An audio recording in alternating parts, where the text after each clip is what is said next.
Quickly नाज़रीन, अब ज़रा अंदरूनी हालात को देखते हुए अंदरूनी मामलात की बात कर लेते हैं कि कराची से कुछ हैरान कुन और साथ साथ काबिल सताइश मनाजर आए हैं सामने। वज़ीर आला खैबर पख्तूनख्वा सुहेल आफरीदी वो पहुँचे कराची, तो एयरपोर्ट पर सिंध के सूबाई वज़ीर सईद गनी ने उनका वेलकम किया। सईद गनी ने सिंधी अजरक और टोपी पहनाकर सुहेल आफरीदी को खुशामदीद कहा। क़यादत की जानिब से नेक ख्वाहिशात का पैगाम भी सुहेल आफरीदी तक पहुँचाया गया। जब सुहेल आफरीदी साहब एयरपोर्ट से बाहर निकले तो कारकुनान की बड़ी तादाद वहाँ पर मौजूद थी, उन्होंने उनका इस्तकबाल भी किया। रैली की सूरत में फिर वो शारा फैसल से होते हुए प्रेस क्लब पहुँचे। पीपल्स पार्टी की जानिब से PTI को बाग़ जना में जलसे की इजाज़त भी दे दी गई है, जिसके बाद तहरीक इंसाफ ने 25 लाख रुपए फ़ी की मद में जमा भी करवा दिए हैं। लेकिन यहाँ एक ट्विस्ट भी है ना कहानी में, इंतज़ामिया ने इजाज़त को सिक्योरिटी क्लियरेंस से मशरूत कर दिया है। अब क्या ये जलसा हो सकेगा? और फिर अगला सवाल ये कि अगर हो जाता है तो फिर क्या कामयाब भी हो पाएगा? इन सब से बढ़कर जो अहम सवाल है वो ये है कि पीपल्स पार्टी के रवैये में ये यकदम तब्दीली आई कैसे है? क्या दूसरी तरफ नाज़रीन तहरीक तहफ़्फ़ुज़ आईने पाकिस्तान का काफ़िला लाहौर पहुँच गया है। रास्ते में नामालूम अफराद की जानिब से गाड़ियों में तोड़ फोड़ भी की गई है।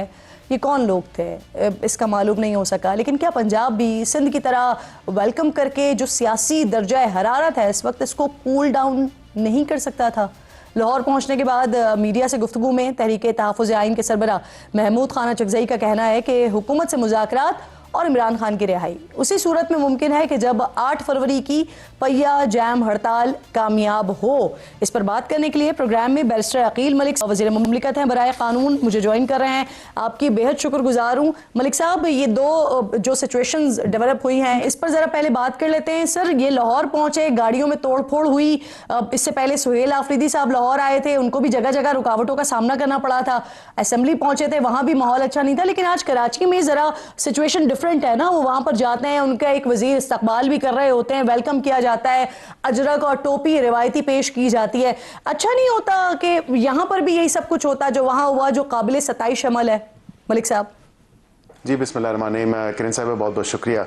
बिल्कुल जो SOPs तकाजा करते हैं जो एक आपकी सिक्योरिटी के हवाले से इकदाम उठाने होते हैं। कोई भी एक वज़ीर आला अगर दूसरे सूबे में जाता है तो अगर वो प्रायर इंटीमेट करता है और इंटीमेशन देता है तो वाज़ेह तौर पे वो इकदाम उस सूबे की हुकूमत उठाती है। जिस तरह हमने उठाए, उनकी सेफ्टी, उनकी सिक्योरिटी को इंश्योर करना ये बिल्कुल हमारी जिम्मेदारी थी और SOPs भी यही डिमांड करते हैं और हमने उसी चीज़ को इंश्योर किया। लेकिन अबव एंड बियॉन्ड अगर किसी हवाले से कोई वेलकम में कितना जो है वो बढ़ चढ़ के कोई हिस्सा लेना है जिस तरह सिंध हुकूमत ने लिया तो ये उनका अपना प्रोरोगेटिव है। अब जाहिर बात है कि वज़ीर आला पंजाब जो है उनकी मसरूफियत, उनकी इंगेजमेंट्स वो इस हवाले से आपको बेहतर पता है कि हर रोज़ एक नया इनिशिएटिव, एक नया प्रोजेक्ट, एक नई जो है इनाग्रेशन और एक नई फैसिलिटी जो है वो इंट्रोड्यूस कराई जाती है पंजाब में। तो पंजाब में तो आप ये कह रहे हैं कि सिंध हुकूमत फारिग है इसलिए वो वेलकम कर रही है? सर देखिए, मैं ये तो बिल्कुल भी नहीं कहूँगा कि वो फारिग हैं, लेकिन ये उनका अपना जो एक प्रोरोगेटिव है, वो उनका अपना इस्तेकाक है, उन्होंने क्या इकदाम उठाए क्या नहीं उठाए। लेकिन हमारे जो रिक्वायरमेंट थी विद दी SOPs या in line with the SOPs security के इकदाम जो थे, सेफ्टी के इकदाम जो थे वो बिल्कुल हमने उठाए। वो बिल्कुल हमने उनको सिक्योरिटी फराहम की और जो नेसेसरी प्रोटेक्शन थी जो हमने उनको सहूलियत वो बिल्कुल हमने की। अच्छा मलिक साहब, इसमें कोई शक नहीं है सर, मरियम साहिबा इंतहाई मसरूफ रहती हैं। मैं खुद देखती हूँ, कभी कोई प्रोजेक्ट लॉन्च कर रही हैं, कभी कहीं पर मौजूद हैं। लेकिन यहाँ सिंध में भी तो वजीर आला खुद नहीं गए थे ना, पीपल्स पार्टी का या सिंध हुकूमत का नुमाइंदा वहां पर मौजूद था जिसने वेलकम किया। पंजाब में भी हो सकता था ये सर, अच्छी रिवायत कायम हो सकती थी। देखिए, हमने कोई उनकी मूवमेंट को रिस्ट्रिक्ट तो नहीं किया। हमने तो जो सिक्योरिटी रिपोर्ट्स थी हमारे पास, उस हवाले से हमने उनको गाय बगाए जो है आगाह भी किया और उसके साथ साथ उनकी जो आमदोरफ्त थी उसको फैसिलिटेट भी किया। हमने तो कोई बाड़ें तो खड़ी नहीं की, हमने कोई जो रास्ते तो बंद नहीं कर दिए। हमने तो उनको कहा बिल्कुल आप आना चाहते हैं, आपने इंटीमेट किया है, SOPs ये डिमांड करते हैं, ये इस चीज़ का तकाजा है कि आपको सिक्योरिटी फराहम की जाए, आपको नेसेसरी जो प्रोटोकॉल है वो फराहम किया जाए, जो हमने दिया। तो इसमें तो कोई ऐसी बात नहीं। हाँ, अगर पंजाब हुकूमत ने कोई अपना एक वज़ीर, क्योंकि पंजाब में तो काम हो रहा है और सारे वज़रा जो हैं वो मसरूफ़ हैं अपने अपने कामों में, अपनी अपनी इनिशिएटिव्स में, अपनी अपनी मीटिंग्स में, तो वहां पे किसी एक वजीर को स्पेयर करके और ये कह देना कि आप इनका इस्तकबाल करें, तो मेरे ख्याल से ये भी कोई जो रिक्वायरमेंट नहीं है, कोई मैंडेटरी एलिमेंट नहीं है। मलिक साहब, आप भी बहुत मसरूफ रहते हैं, यानी कि क्योंकि वो फुटेजेस आपने नहीं देखी कि जब वो जा रहे थे लाहौर तो किस तरह से रास्ते में जगह जगह रुकावटें थी। इनफैक्ट जब लिबर्टी मार्केट पहुंचे तो मार्केट भी उनके आने से पहले बंद करवा दी थी। सर, मेरी जो गुजारिश है वो यही है कि एक तो उनका ज़ाती नोयत का ये विज़िट था, क्योंकि उनकी अपनी पार्टी के चेयरमैन बैरिस्टर गौहर साहब ने ऑन रिकॉर्ड ये बात की है कि ये कोई ऑफिशियल विज़िट नहीं था, ये उनकी अपना ज़ाती विज़िट ज़रूर हो सकता है। लेकिन उसके साथ साथ जो अगर कोई आप कहें कि सिक्योरिटी चेक पॉइंट्स थे वो बिल्कुल ज़रूर हमने खड़े किए, और उसमें कोई ऐसी बात नहीं है। अगर जो वीडियोज़ आप जिनका जिक्र कर रही हैं वो इकदाम लिए, वो इसलिए लिए क्योंकि वो सिक्योरिटी के पहराए में लिए, वो सेफ्टी के पहराए में लिए, और इसलिए लेना लाजम मलजूम थे क्योंकि आपको पता है कि कानून वाले इदारों की जो रिपोर्ट्स होती हैं फिर उस पर अमल दरामद करना पड़ता है। जो आप बात कर रहे हैं ना मलिक साहब, वो बिल्कुल जाती दौरा था और रिक्वायरमेंट भी ये नहीं है कि जाके कोई इस्तकबाल करे। लेकिन सर, अगर ऐसा हो जाता तो तारीख में अगर कोई रिवायती चीज हो जाती है तो तारीख में वो अच्छी तरह याद की जाती है। जिस तरह से जो हुआ वो अच्छी तरह याद नहीं रखा जाएगा। सर, ये आपने बात सही की कि रवायात हैं, और रवायात को अगर जो है वो अपना लिया जाए या उनको आगे बढ़ा लिया जाए तो उसमें भी कोई कबाहत नहीं है, और बिल्कुल ये अच्छी रवायात हैं। एक सियासी या जमहूरी तकाजे तो यही हैं, लेकिन उसके साथ साथ हर इंसान को, हर पॉलिटिकल पार्टी को अपनी मसरूफियत और हर हुकूमत को अपनी मसरूफियत भी देखना होती है।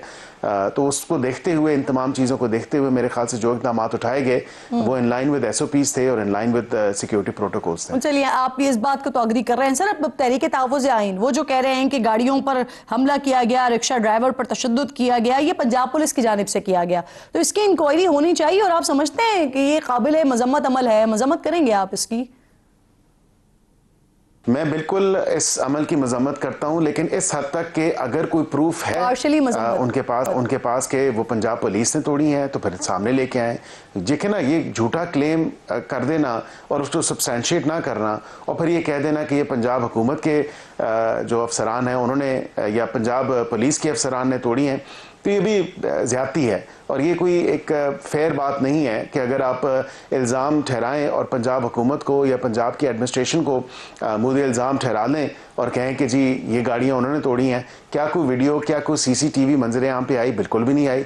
तो ऐसा कैसे हो सकता है? ये इल्ज़ाम बराए इल्ज़ाम या इल्ज़ाम तराशी की जो सियासत है, इसको ख़त्म होना चाहिए। आप ये कह रहे हैं कि ये तोड़ फोड़ जो हुई है ये उन्होंने खुद की है?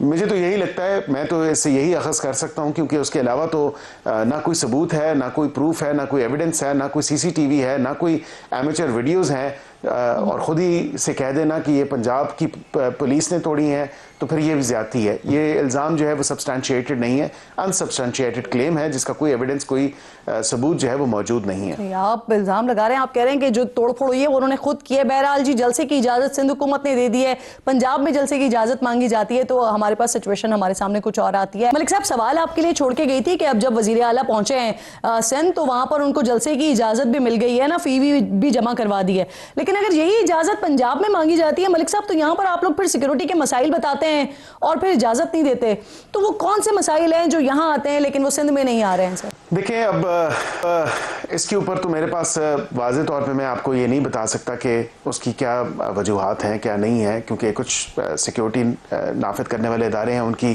तरफ से जो है जो इंटेलिजेंस रिपोर्ट्स आती हैं उसी की उसको मद्देनज़र रखते हुए, उसको देखते हुए, इन व्यू ऑफ दैट जो भी इक़दाम उठाए जाते हैं वो उठाए जाते हैं। तो इसमें ऐसी तो कोई बात नहीं है। और अगर सिंध की भी अभी तक उनको इजाज़त नहीं मिली किसी जगह जलसा या कोई इजलास या कोई ऐसी चीज़ करने की, उन्होंने भी यही कहा कि इन व्यू ऑफ सिक्योरिटी सिचुएशन, क्योंकि एक गालबन उन्होंने यूनिवर्सिटी रोड की इजाज़त मांगी थी, उन्होंने कहा इस चीज़ की इजाज़त नहीं दे सकती जो डिस्ट्रिक्ट एडमिनिस्ट्रेशन है।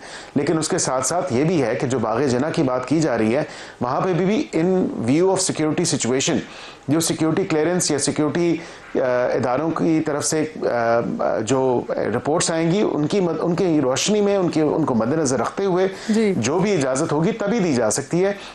इतने सिटीजन्स की सेफ्टी और सिक्योरिटी को एट रिस्क या एट पेरिल थे आप, सिर्फ क्योंकि एक सियासी जमात की ख्वाहिश है और वो जलसा जुलूस करना चाहते हैं, कम से कम आपकी अवलीन जो सूबे की हुकूमत है उसकी अवलीन जिम्मेदारी और जो उसकी ड्यूटी है कि वो अपने सिटीजन्स को प्रोटेक्ट करे, उनकी सेफ्टी और सिक्योरिटी को इंश्योर करे। सर वैसे एक जुमला ख्वाहिश के साथ ऐड कर लें, उनका जमहूरी हक भी है। बहरहाल वहाँ बड़ा घी शक्कर चल रहा है, आपके शायद दिल में नहीं है। वहाँ के सूबाई सदर कह रहे हैं कि हम वजीर साहब की बात के ऊपर ईमान ले आए हैं, वो जो बात कर रहे हैं तो हमें इजाजत भी मिल जाएगी, इसलिए उन्होंने फी भी जमा करवा दी। देखिए यही बात है कि 12 दफा वज़ीर आज़म ने दावत दी और आखिरी मुझे बता दें सर, वजीर आजम और महमूद अजगज़ई साहब ये दोनों मुज़ाकरात की बात कर रहे हैं, लेकिन आगे कौन बढ़ेगा, किस बात का इंतजार किया जा रहा है मलिक साहब?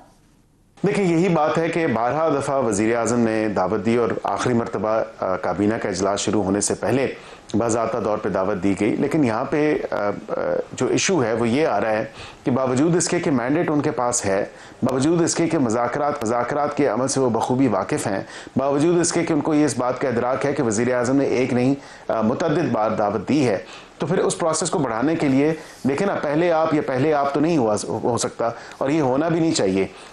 जब हुकूमत ने दावत दे दी, अब हुकूमत से ये एक्सपेक्टेशन तो नहीं है कि हुकूमत एक तंबू लगाए और शामियाना लगाए और फिर वहाँ पे कुर्सियाँ भी लगाए, वहाँ पे मेज़ भी लगाए और फिर उनको कहे कि जी हम आपकी राहें तक रहे हैं, हम आपके इंतज़ार में बैठे हैं, आप कब आएंगे।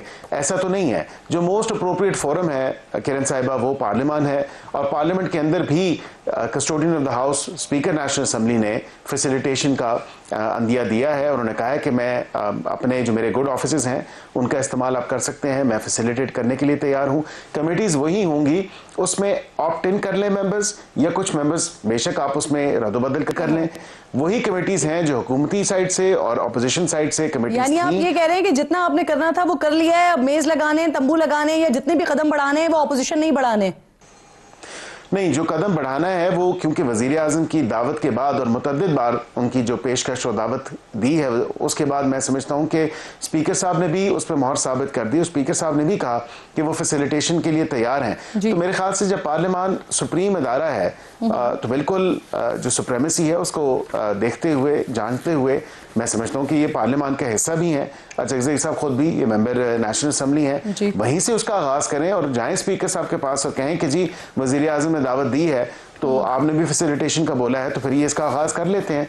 वो उसके वही कमेटी रूम जो है वो उसको प्लेस ऑफ सिटिंग बना लें और पार्लियामान से ये शुरू करें तमाम तर काम। और मैं उम्मीद करता हूँ कि दोबारा 12 तारीख को जो इजलास आ रहा है नेशनल असम्बली का उसमें ये बात सामने आएगी और मैं उम्मीद करता हूँ कि ये तमाम तर बात जो मामला जो मिल बैठने का है, बातचीत का है, डायलॉग का है या मज़ाकरात का है, ये कम से कम उसका कुछ न कुछ आगाज़ जो है वो अगले हफ्ते से हो जाना चाहिए। सर आगे भी बढ़ना चाहिए, खुश आइंद होगा। आगे बढ़ जाते हैं सर, खैबर पख्तूनख्वा में वादी तीरा में अब बाकायदा नकल मकानी का आगाज़ हो गया है, तो जो ऑपरेशन हो रहा है या होने जा रहा है, सूबाई हुकूमत ऑन बोर्ड है इस पर मलिक साहब? देखिए सूबाई हुकूमत के अपने जो नुमाइंदे हैं वो मेरे साथ कई शोज़ में बैठे और वहाँ के जो स्पोक्स पर्सन है, जो इंफॉर्मेशन मिनिस्ट्री या जो उनके वज़ीर इत्तलात हैं, वो वाज़े तौर पे कह चुके हैं। उनको बड़ी हिचकिचाहट महसूस हुई, उन्होंने आए बाएं शाएं से काम लिया। वो इन क्लियर वर्ड्स या इन सो मेनी वर्ड्स टीटीपी को दहशतगर्द जमात कहने से कासिर थे। वो क्यों नहीं कहना चाहते थे? उन्होंने कहा नहीं, इफ्स एंड बट्स का इस्तेमाल किया। तो ऐसा भी तो नहीं होना चाहिए, आए बाएं शाएं का इस्तेमाल नहीं करना चाहिए। जी सर वजीर इत्तलात कहते हैं पीटीआई कलदम टीटीपी का सियासी विंग है, सूबाई हुकूमत की दहशतगर्दों के खिलाफ वाज़े पॉलिसी के बगैर मलिक साहब अमन मुमकिन है वहां पर?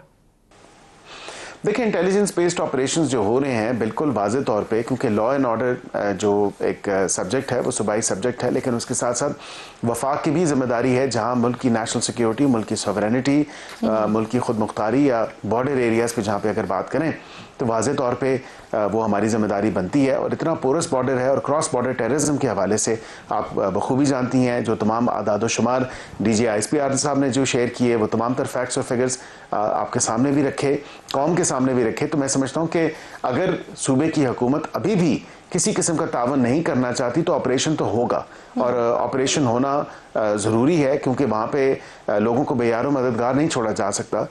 लोगों को सूबे की हुकूमत जो कि गवर्नेंस के अंदर फेल हो चुकी है उनकी ईमा पे नहीं छोड़ा जा सकता या उनकी रहमो करम पे नहीं छोड़ा जा सकता। बहुत शुक्रिया आपका अकील मलिक साहब, प्रोग्राम में आप साथ मौजूद है।